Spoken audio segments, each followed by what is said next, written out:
சில பேர் கிளம்பி இருக்கிறான். ரெட்டமிலை சீனிவாசன் பறையர்களுக்காகத்தான் பாடுபட்டார்னு ஒரு குறிப்பிட்ட சாதிக்கான தலைவரா சுருக்கி சொல்றான். அவர் அப்படி பறையருங்கிற சாதி பற்றோட ஒரு இயங்கல, அன்டச்சபிள்ஸ் அனைவருக்குமான ஒரு தலைவரா இருந்தார்.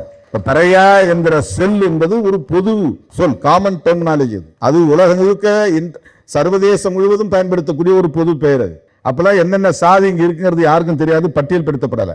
அப்பெல்லாம் ஷெட்யூல் பண்ணல. தமிழ்நாட்டுக்குள்ள எத்தனை சாதி இருக்கு, ஆந்திராவுக்குள்ள எத்தனை சாதி இருக்கு, அல்லது மதராஸ் பிரசிடென்சிக்குள்ள எத்தனை அன்டச்சபிள் காஸ்ட் இருக்குங்கிறதெல்லாம் யாருக்கும் தெரியாது. அப்படி யாரும் பட்டியல் படுத்தல, ஷெட்யூல் பண்ணல. ஆனா அன்டச்சபிள்ஸ் அவங்கள பறையாங்கிற ஒரு பொது பெயர்ல அழைச்சிருக்கிறாங்க. அது அந்த ஜட்ஜ்மெண்ட்லயே இருக்குன்னு அது எழுதுறாரு.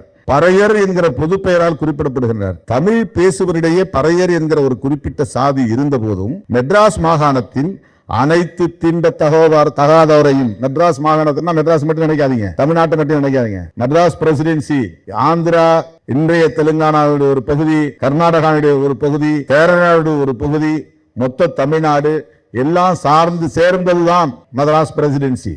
மெட்ராஸ் மாகாணத்தில் அனைத்து தீண்டத்தகாதோரையும் பறையர் என்று அழைத்ததை வழக்கமாக இருந்தது. இப்படி ஒரு சொல்றாரு. இதை சொல்லிட்டு கிறிஸ்தவனா நீ மாறி இருந்தாலும் முழுமையா கிறிஸ்தவனா மாறாம அந்த பழைய முறையில் சாதியை பிடிச்சி நீ நின்னா நீ கீழ் சாதிக்காரன் தான் எடுத்துக்குவோம். அப்படிதான் எனக்கு தண்டனை கொடுப்போம்.